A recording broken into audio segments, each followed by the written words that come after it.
This is section 6.7. We're going to start to talk about inverse relations and functions and what that means.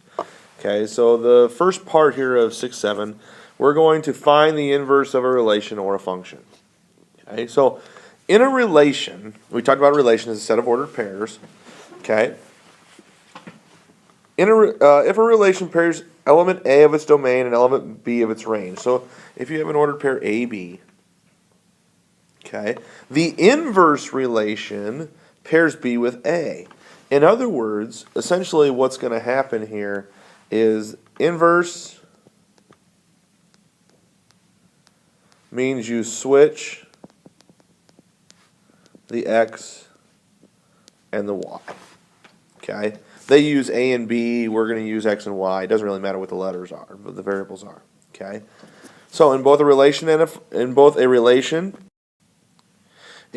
relation and its inverse happen to be functions, they're inverse functions, and we're going to talk about that later.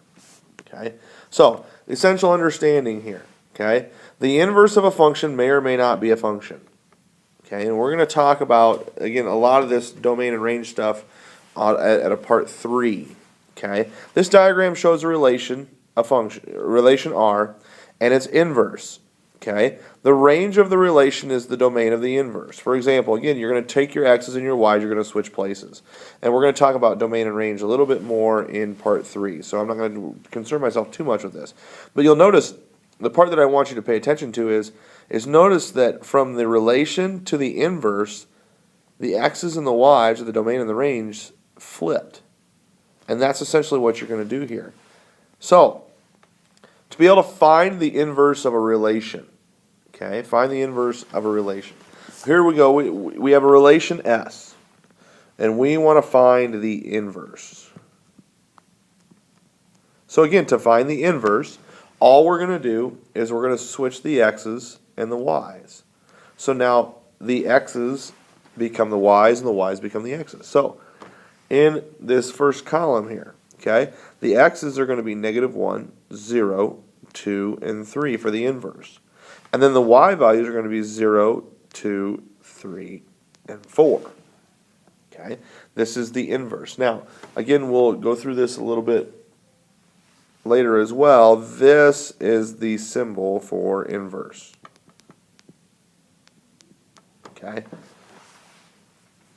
The f to the -1 power is the symbol that we use for the inverse. Now, what does it look like in terms of a graph, a simple ordered pair graph? Okay, let's say I graph the relation here. I'm going to graph the relation S in black. So I've got the ordered pair 0, -1. So let's do ourselves a little favor here. Let's zoom in on this guy. A little bit easier to see. 0, -1. So if I go to 0, -1, I'm going to go down 1, put a dot. So there's the first one. If I go to 2, 0, I'm going to go right 2, put a dot. Don't go up and down at all. 3, 2, I go right 3, I go up 2, put a dot. And then if I go 4, 3, I go right 4, and I go up 3, put a dot. That's the relation. Okay, that's the first set of ordered pairs we got. Now, let's graph the inverse. We're going to graph the inverse in blue. If I find the inverse, we found the inverse there. -1, 0 will be this, x. -1, 0. 0, 2 would be up 2. Right 2 and up 3 would be here. That'd be 2, 3. And then finally, right 3 and up 4, which will be here.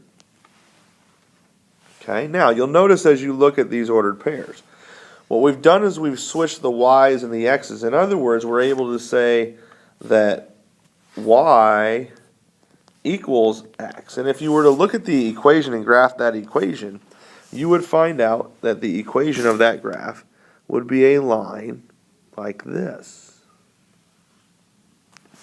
And you'll notice that the inverse function, right there's the line y equals x. And you'll notice if you were to take this graph and fold it over, the blue ones would fold over on top of the black ones, or vice versa, the black ones would fold over on top of the blue ones. Okay, so when we talk about inverses in terms of graphs, and again, we're going to get more in depth on equations and all that stuff with the next set of notes in part 2 in terms of graph, but I wanted to touch this on a basic scale, okay? So you see that their inverses, they're the same distance away from the line y equals x. Okay, now I've talked about some of this stuff here as well, and now what we're going to do is we're going to actually find the inverse of equations. We found the inverse of ordered pairs, flip the x's and the y's. It's really pretty simple, okay? So the graphs of the relation and its inverse are the reflections of each other in the line y equals x, and we just got done talking about that in the graph. If you describe a relation or function by an equation, you can switch the x and the y and to get an equation for the inverse. So how do we find the inverse of an equation? Step 1. You're going to take your x and your y, okay, your y and your x, and you're going to switch their places in the equations. You're just going to switch spots. Once you've done that, now you're going to solve for the y, okay? And then once you solve for the y, the equations are inverses of each other. All right, so let's take a look here at first example. What's the inverse of the relation y equals x squared minus 1? Okay, so first thing I want to do, I want to change the x and the y. So I'm going to make the y is x and the x is y. All I did was switch places.